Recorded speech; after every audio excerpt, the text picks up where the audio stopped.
안녕. 네, 자주 보죠. 네, 이번에는 여러분 우리 산업혁명과 관련된 그러니까 여러분 앞에서는 일종의 산업혁명의 좀 산업혁명이 어떻게 사회를 발전시키고 인간의 삶을 더 윤택하게 했는지에 초점을 뒀다 그러면요. 이번 시간에는 산업혁명이 어떻게 인간 사회에 좀 부정적인 영향을 줬는지를 좀 살펴보도록 하고요. 이를 극복해 나가는 방편에서 사회주의라는 게 등장하거든요. 여러분 자본주의와 사회주의 차이 이해합니까? 예, 뭘까요?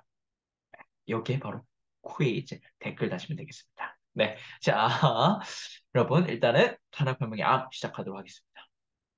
네, 여러분, 한번, 이거 원래 지금 이게 움짤이거든요. 이게 돌아가야 돼. 네, 지금 이게 영상으로 하니까 이게 안 돌아가네. 미치겠네. 네. 자, 여러분, 자유냐, 평등이냐, 여러분, 뭘 고르겠습니까? 자, 우리 프랑스 혁명의 3대 정신 중에 하나였죠. 자유와 뭘 고를 거예요?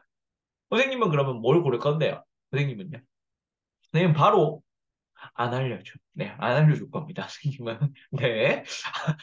어쨌든 이거 유튜브로 공개되는 거기 때문에 선생님이 뭘 알려드리기 좀 그렇고, 근데 개인적으로 선생님은 어쨌든 자유가 보장되지 않는 한 평등이 무슨 의미가 있나라는 생각도 있긴 있어요. 그러니까 자유가 기본적인 전제이고 그 위에 평등이 있어야 된다라는 생각은 있습니다. 여러분도 한번 생각을 해보시고요. 지나치게 자유만을 강조하는 입장으로는 또 신자유주의라는 게 있고, 지나치게 또 평등만을 강조하는 입장에서는 또 공산주의라던가 뭐 극단적인 다양한 또 사상들이 있으니까 급진주의 사상들이 있으니까 이것도 한번 살펴보셔야 될 것 같습니다. 우리는 그 중간에서 중도를 잘 찾는 게 중요해요.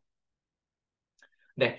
자, 여러분. 지금 이게 또 하다 보니까 또 이렇게 나오는데, 러다이트의 심각성이다라고 되어 있는데, 여러분. 네, 이게 파워포인트가 지금 슬라이드가 아니라 이렇게 나오니까, 이게 여러 슬라이드가 애니메이션이 아니라 한 번에 나오는 좀 문제점이 있네요. 여러분, 지금 뭐냐면, 자, 여러분, 영국 같은 경우 이제 러다이트라는 문제가 등장하게 되는데, 러다이트는 뭐냐면 지금 앞에 보세요. 이겁니다. 자, 여러분, 지금 이 아저씨들이 뭐 하고 있어요? 네. 기분 좋아 보여요? 아니, 기분 슬퍼 보이죠? 우울해 보이죠? 네. 지금 열심히 뭔가를 생산하는 게 아니라 부시고 있어요. 기계를 파괴하고 있습니다. 이 기계를 파괴하는 사람들의 운동을 러다이트 운동이라고 합니다. 네, 기계 파괴하는 사람들 중에 대빵인 사람의 이름이 러드라는 사람이었대요. 그래서 러드를 추종하는 사람, 러다이트라고 합니다. 선생님을 추종하는 사람, 정우이트. 뭐 이렇게 생각하시면 되고요. 또 누가 있을까? 네, 하여튼 넘어가겠습니다. 실명을 거론하기 좀 그렇네. 네, 이 러다이트 문제가 등장하게 됩니다. 여러분, 지금도 그런 이야기 하잖아요. 만약에 여러분 AI가 발전이 돼가지고 여러분의 직업을 뺏는다고 해보세요. AI를 없애버린다, 뭐 이런 사람도 있을걸요, 분명히. 네.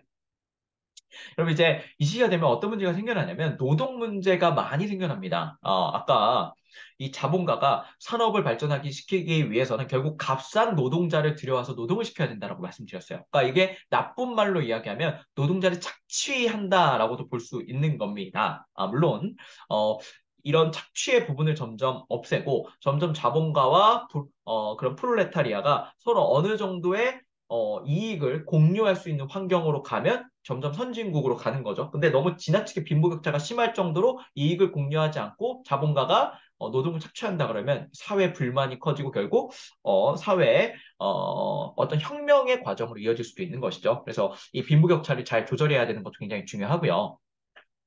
어떤 노동 문제가 또 있었냐면 낮은 임금뿐만 아니라 장시간 노동이 있었죠. 공장법 이야기 드렸죠. 하루 16시간씩 뭐 애기들이 노동하고 그랬다고.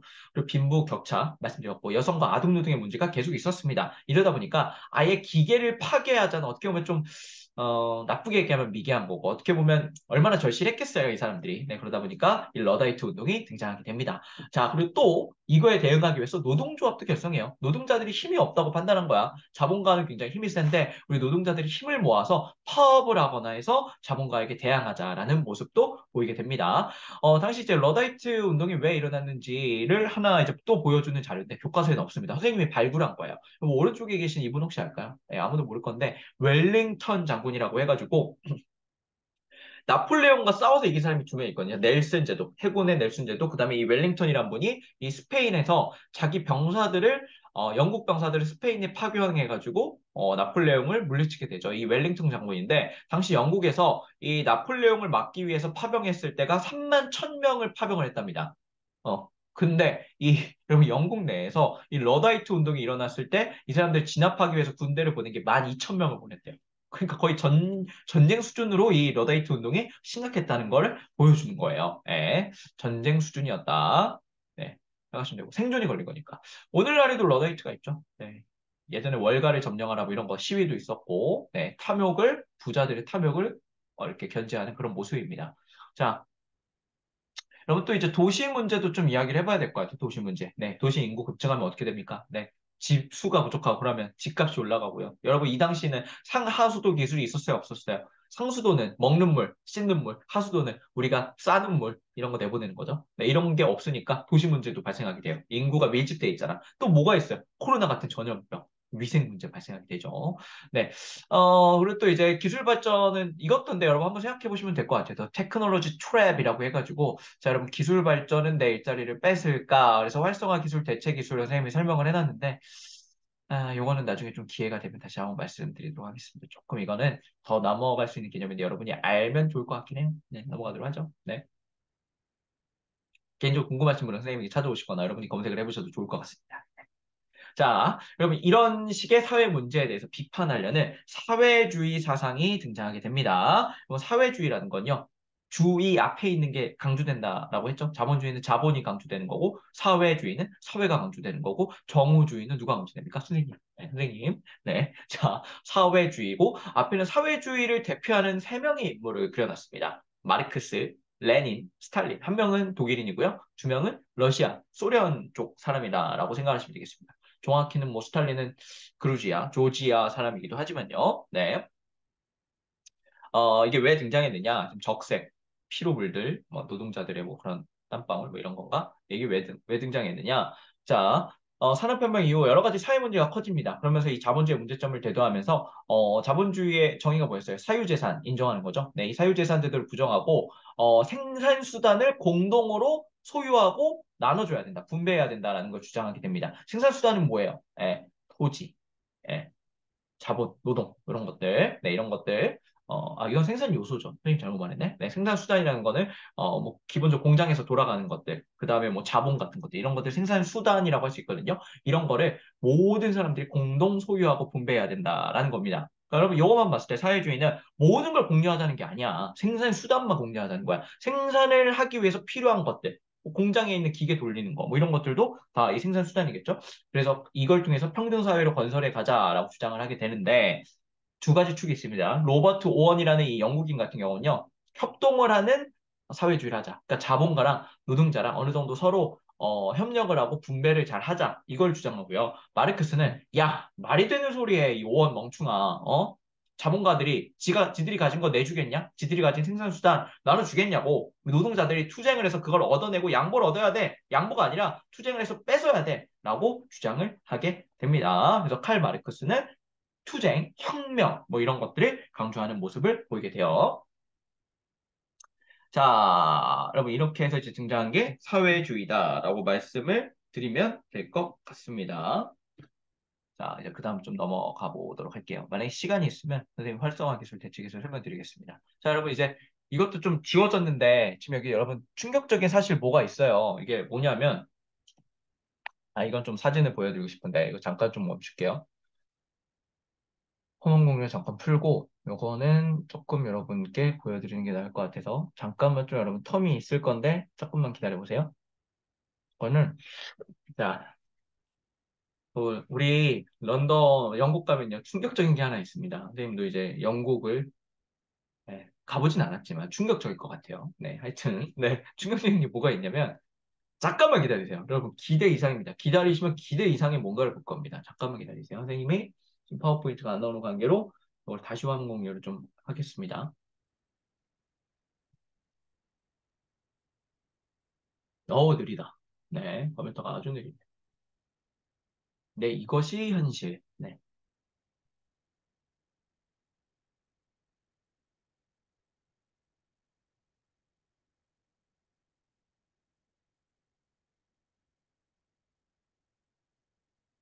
공유 중지했고요. 다시 화면 공유하겠습니다. 자, 여기 파트 보겠습니다. 여러분, 우리가 계속 보던 거죠? 네, 넘어가서. 왜 안 나올까?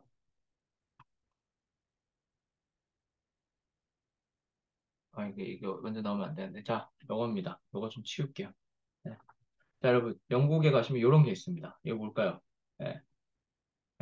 자, 여러분, 선생님, 뭐 인형인가요? 뭐 이렇게 생각할 수도 있는데, 여러분, 이게 인형이 아니라 실제 사람의 시체를 가지고 이렇게 만든 겁니다. 자, 여러분, 이 뭐라고 적혀 있어요? 제레미 벤담이라고 적혀 있죠. 벤담, 건담 말고 벤담인데, 자, 이분이 굉장히 나중에 돈을 많이 버시고, 이 런던 대학교를 만드신 분이에요. 이분입니다. 네, 그리고 지금도 런던 대학교 가시면 이분의 이런 시체가 이렇게 있습니다. 이 시체가 여기 왜 있냐?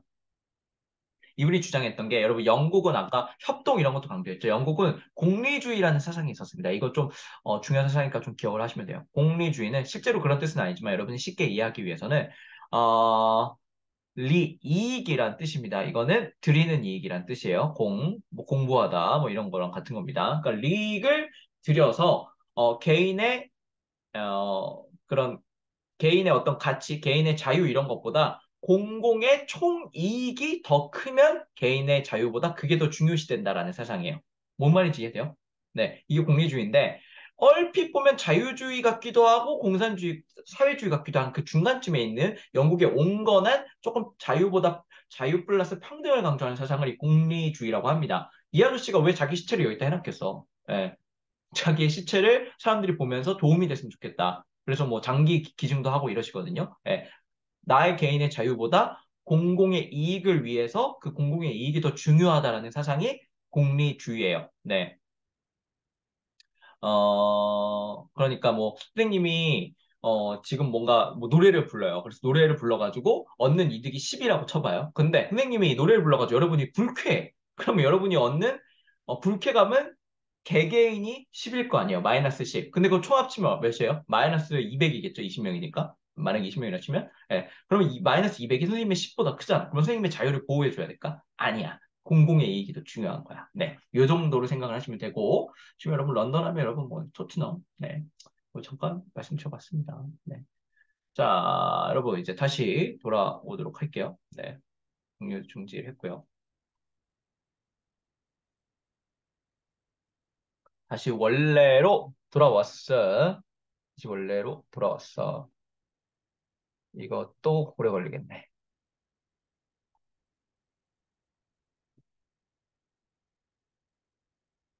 금방 되네.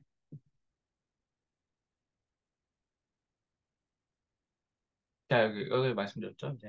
자, 여러분, 우리 19세기는 또, 여러분, 과학의 세기이기도 했습니다. 그래서 이 부분 좀 정리를 할게요. 자, 자연과학과 기술 발전했고, 마리 퀴리, 피에르 퀴리 부부가 라듐이라는 이제 다양한 원자, 분자, 뭐 이 정도 수준까지 다양한 이제 것들을 발견하게 되고요. X선도 이때 나옵니다. 렌트겐, 에디슨, 네, 다윈의 진화론, 네, 진화론. 네. 이거는 당시 이제 다윈을 비판하던 사람들의 주장인데, 뭐 진화론이 그렇게 단순한 건 아니고, 이걸 좀 더 과학 시간에 좀 더 보도록 하고요. 이 다인의 진화론이 나중에 이제 발전해서 사회 진화론까지 이어지게 됩니다. 자, 여러분, 진화라는 건 어쨌든, 이게 좀 애매하긴 한데, 어떤 설정된 상이 있어요. 이상향이 있습니다. 그 이상향을 향해서 인간이 진보해 나간다라는 거잖아요. 진보한다라는 거는 미개한 게 있고 좀 더 발전된다는 게 있을 수 있는 거잖아요. 그러다 보니까 이거를 사회에 적용을 한 거예요. 그래가지고 어떤 사람들은 완전히 원숭이 수준의 미개한 사회가 있고 주로 아시아나 아프리카 그리고 이런 인간의 문명화된 사회가 있다. 유럽. 이걸 가지고 아시아를 식민지화하는 논리로 사용합니다. 이게 사회 진화론이에요. 맨델의 유전 법칙 여러분 뭐 이때쯤 등장하게 됩니다. 기억해 두시고요. 당시 여러분 여러 유럽 미술 화파도 나오죠. 우리 한 번씩 봤던 거니까 넘어갈게요. 낭만주의, 사실주의, 자연주의, 마지막으로 인간의 흐릿한 순간의 인상을 그리는 인상주의. 흐릿한이 아니라 뚜렷한 고흐 같은 사람, 마네모네, 고흐, 드가 뭐 이런 사람들 있죠. 네. 있다 정도 좀 기억을 해주시면 되겠습니다. 자세히 할 것까지는 아닌 것 같아. 네, 여러분 이 정도까지 하고 정우쌤의 힌트도 읽어보시고 선생님이 문제는 설명을 드렸습니다. 퀴즈가 뭔지 네, 여기까지 하도록 하죠.